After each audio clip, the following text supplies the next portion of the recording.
Hiện tại mình đang đứng ở một cánh đồng hoa cải rực rỡ màu sắc. Xung quanh mình có rất là nhiều hoa cải luôn. Có thể các bạn chưa biết, Hàn Quốc là một trong những đất nước rất giàu tiềm năng về du lịch, mà đặc biệt là với nhiều loại lễ hội. Có một lễ hội mà rất là nổi tiếng hay được nhắc đến nhất, đó là lễ hội hoa anh đào.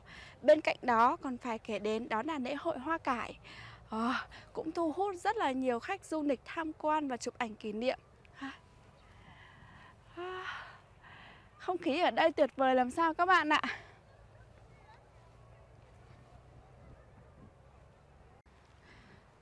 Mọi người cùng đi theo mình để xem được những cái độ đẹp của những bông hoa cải này nha. Lễ hội hoa cải ấy thì thường được diễn ra từ tháng 3 đến tháng 5 ở Hàn Quốc. Nhưng mà thường được tổ chức vào tháng 4, tại vì là lúc đó khi mà những cánh đồng hoa cải này khắp Hàn Quốc nó bắt đầu đang nở rộ hết lên các bạn ạ. Những bông hoa cải như những tia nắng. Và có một câu chuyện về sự tích về bông hoa cải này rất là hay, các bạn có muốn nghe không? Mình sẽ kể cho các bạn nghe nha. Ngày xưa có một ông lão bán dao nọ rất là nổi tiếng, được khắp các vùng miền dân làng biết đến. Ông nổi tiếng vì ông bán dao rất là bền. Dao của ông thì chất lượng và có độ sắc rất là bén nhạy.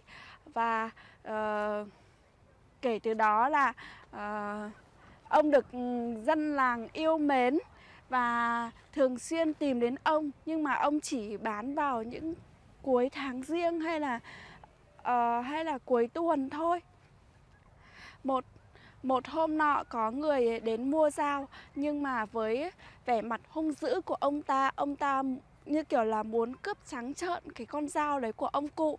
Nhưng mà ông cụ dường như biết được ý định của anh ta, nên là ông cụ đã cầm luôn con dao đó lại. Và nhìn ra xa, ông cụ chặt phăng một cây nào đó.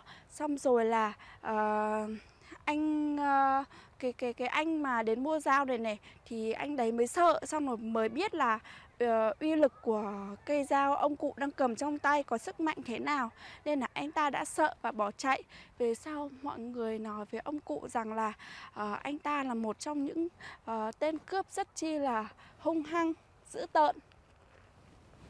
Một ít lâu sau đó có một thanh niên đến và cũng ngỏ ý hỏi ông cụ là muốn mua cây dao đó. Ông cụ nhìn mặt anh thanh niên đó và hỏi rằng là anh muốn mua cây dao này để làm gì. Thì anh thanh niên mới trả lời ông cụ rằng là ở làng của anh ta có rất là nhiều giặc cướp đến hoành hành và cướp bóc dân chúng, nên là dân chúng rất là khổ. Vì thế ông cụ nhìn anh ta với vẻ mặt rất là hiền từ. Ông cụ đã bán lại cho anh ta cái dao đấy. Và về sau là cái dân làng đó đã nhờ con dao đó đã chống lại được những cái tên cướp từ xa. Cũng là một thời gian sau đó thì là có một cậu bé nhỏ tuổi thôi cũng đến hỏi ông cụ. Cậu bé đến trước mặt ông cụ, nhưng mà cậu bé ngập ngừng hỏi ông cụ rằng: cụ ơi, cụ có cây dao nào có thể cắt nắng không? Ông cụ mới ồ lên một tiếng ngạc nhiên: tại sao cháu lại muốn mua cây dao mà có thể cắt được nắng? Cậu bé mới từ dãi chậm trả lời ông cụ rằng là bà cháu vì bệnh già yếu nên là nằm đất rất là lạnh. Cháu muốn một chiếc chăn thật là ấm như nắng để cho bà cháu nằm cho đêm nó đỡ lạnh ấy. Ông cụ mới từ dãi trả lời rằng là cây dao này của cháu thì bây giờ cụ chưa có luôn, cháu có thể đến lại lần sau thì cụ sẽ có cho cháu. Thế là cậu bé mới trả lời rằng là kể cả là một lần hay mấy lần nữa thì nếu mà mua được cây dao đó cho bà cháu thì cháu vẫn sẽ đến. Thế là vào phiên chợ sau, đúng như lời ông cụ nói thì ông cụ đã có một cây dao đó cho cậu bé. Và khi mà đưa cây dao đó cho cậu bé thì nó lại không phải là một cây dao mà nó lại là một cây kéo. Cây kéo thì là nó có điểm rất đặc biệt, đó là cái cán kéo thì nó làm bằng sắt, nhưng mà cái chuôi kéo nó lại làm bằng gỗ tre. Xong rồi là bên cạnh đó ông cụ đưa cho cậu bé một bài thơ. Bài thơ gì đó thì mình cũng không nhớ rõ lắm.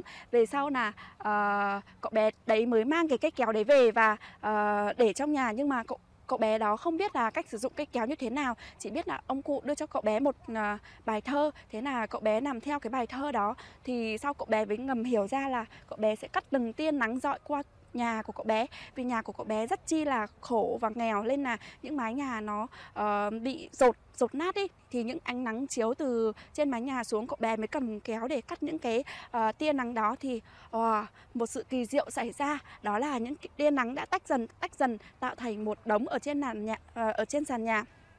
Cậu bé và bà với dệt lại những cái sợi nắng đấy, thì nó biến thành một cái chăn màu vàng óng rực rỡ và rất chi là ấm. Về sau là những người hàng xóm, những người bên nhà bên xung quanh mới cảm thấy là rất là ngạc nhiên, và cậu bé mới bảo là mọi người hãy đem chăn của mọi người đến đây. Sau đó là cậu bé để cái chăn màu vàng kia lên những cái chăn của mọi người xung quanh, thì lại thêm một điều kỳ diệu nó xảy ra là những cái chăn còn lại cũng đã được ấm như những cái chăn của cậu bé. Và khắp các dân làng mọi người đồn thổ nhau để đến lấy sự ấm áp từ cái chăn đó. Sau khi cậu bé đã cắt thành những tia nắng như thế, thì cái kéo ở trên tay cậu bỗng dưng biến mất. Về sau là bà cụ cũng đến tuổi già cũng bị mất, và cậu bé để kỷ niệm lại bà cụ thì cậu bé đã lấy cái chăn để đắp lên trên mộ của bà cụ. Về sau những cái chăn đấy tự dưng nó là bỗng dưng là bốc cháy nha các bạn. Bốc cháy. Đến hôm sau cậu ra thăm lại mộ bà, thì từ những cái nấm mồ đấy, những cái tàn tro của cái chăn đấy, thì nó mọc lên những cái cây ngải vàng như các bạn đang thấy bây giờ này. Nó tượng trưng cho những cái giọt nắng ấy, giọt nắng của cái chăn ấy. Từ đó là hoa cải vàng được dân làng trồng khắp mọi nơi, đi đâu đâu cũng thấy, như là để kỷ niệm lại cái chăn vàng mà ông cụ đã dùng chiếc kéo mà cậu bé muốn để làm lên chiếc chăn đó.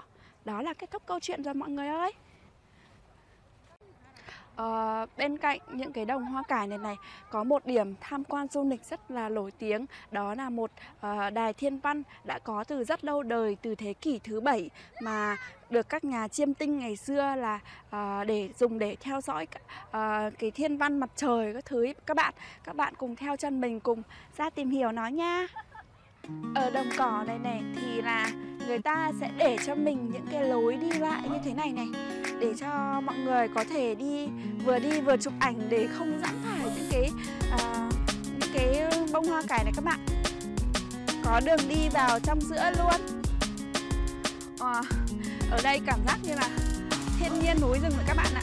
Nhiều ong bướm dã man luôn. Một mùi thơm ngào ngạt từ những bông hoa này tỏa ra nữa chứ, dễ chịu cực kỳ luôn.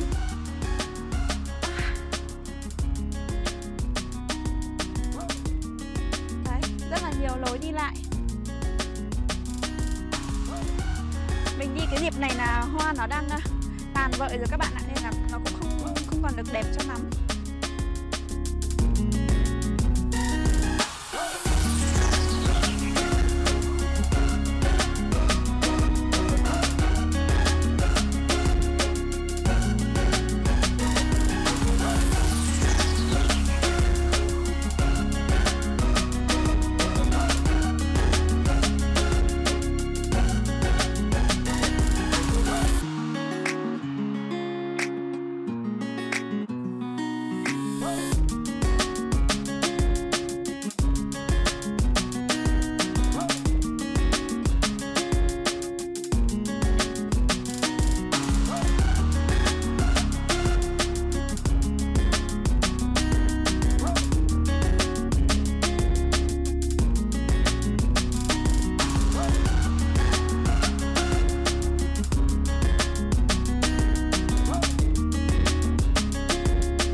Đài Thiên Văn có tên gọi là Cheom Som Tae, nằm tại thành phố Gwangju của Hàn Quốc.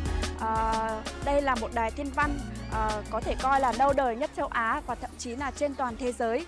Hiện tại thì chưa ai biết là đài thiên văn này được xây dựng từ khi nào, bởi ai và mang mục đích gì.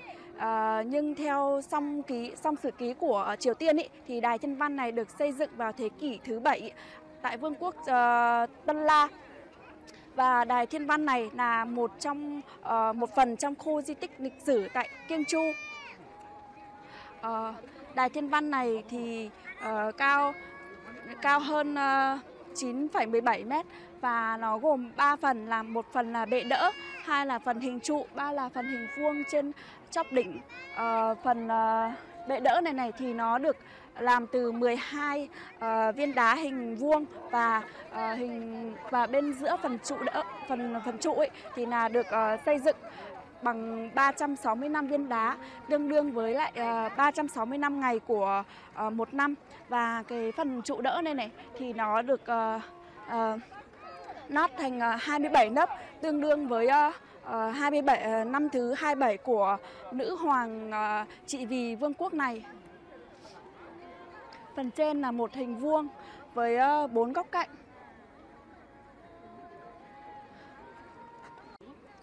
Vào những ngày nghỉ ấy, những người Hàn Quốc ở đây này, người ta thường là đi tham quan, ngắm cảnh du lịch tại những cái địa điểm lịch sử như này rất là đông các bạn ạ. Nhìn xung quanh mình đây, rất là nhiều các bạn nam thanh nữ tú đang chụp ảnh tại những cái khu di tích lịch sử như thế này.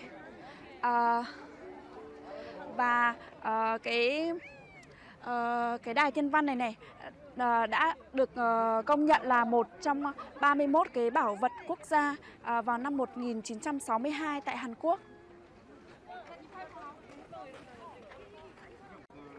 Và đài Thiên Văn này được coi là đã được công nhận là đài bảo vật quốc gia thứ 31 tại Hàn Quốc vào năm 1962 các bạn ạ.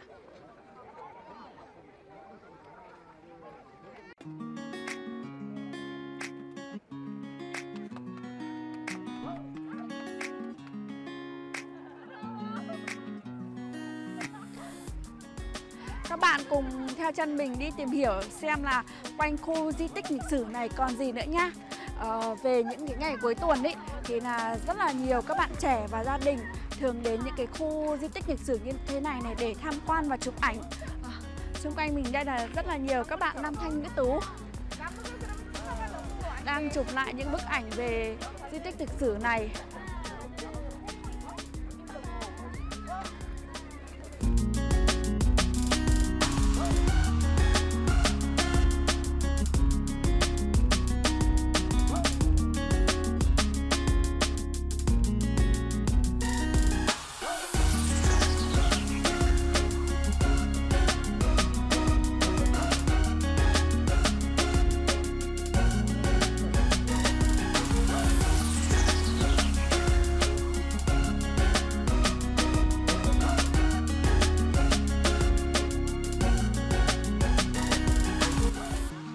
Bây giờ mình đang đi xung quanh khu di tích lịch sử đấy các bạn ơi. Hai bên mình là có rất là nhiều các cánh diều chứ. Nhìn thích quá. Nhìn các cánh diều này thì lại nhớ đến ngày xưa mình cũng đã từng chạy đuổi theo nhau để thả những cánh diều này. Nhìn lên bầu trời rất là thích luôn. Đa số là những cánh diều này là do các phụ huynh cho các trẻ em chơi cánh diều các bạn ạ. Những trò chơi vui chơi giải trí cũng diễn ra ở hai bên con đường này, rất là đông luôn. Vì đây là khu lịch sử nên là cũng có rất nhiều bạn trẻ chen bước vào đây các bạn ạ. Đẹp chưa?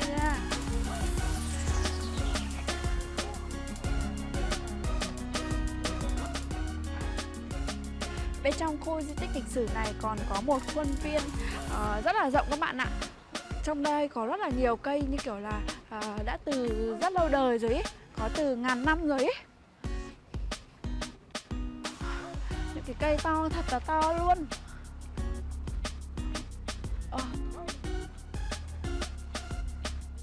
Trong đây có gì này các bạn ơi?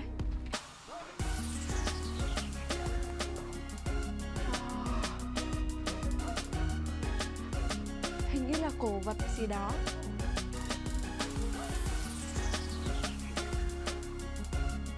Mình cũng không rõ nó là cái gì nữa.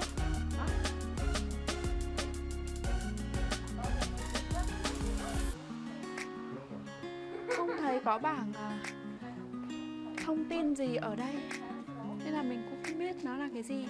Nhưng mà dường như nó có từ rất lâu đời rồi.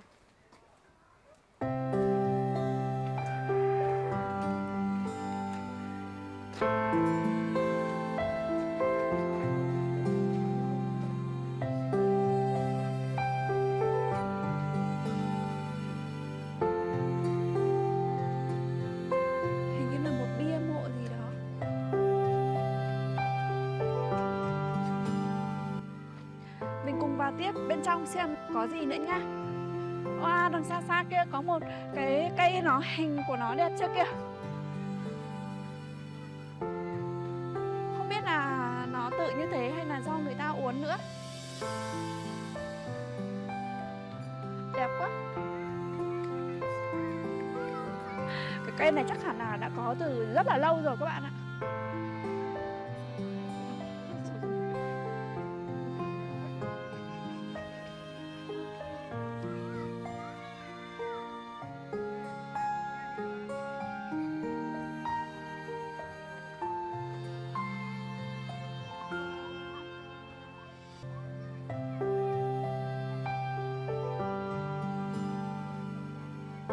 Ở trong cái cây này nhìn lại chưa? Toàn đất đỏ thôi. Cảm giác mình vào đây như vào công viên Thống Nhất hết các bạn ạ.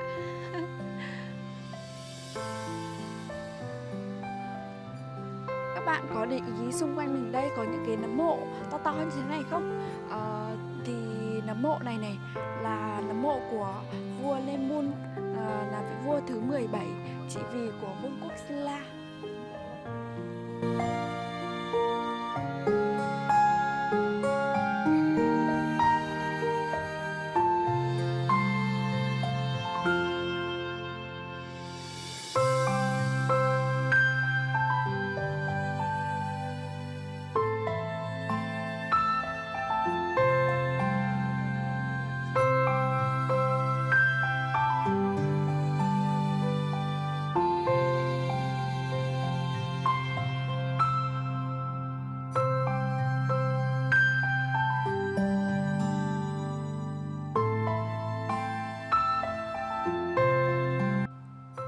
Vậy là các bạn đã cùng mình đi một vòng quanh ngắm hoa cải vàng và một phần Vương quốc cổ Sina rồi đúng không ạ? Các bạn thấy thế nào ạ? Mình mong được sự ủng hộ của các bạn một cách like và đăng ký video để tiếp thêm nhiều động lực cho mình ra nhiều video hay hơn nữa nha. Hẹn gặp lại các bạn vào video sau.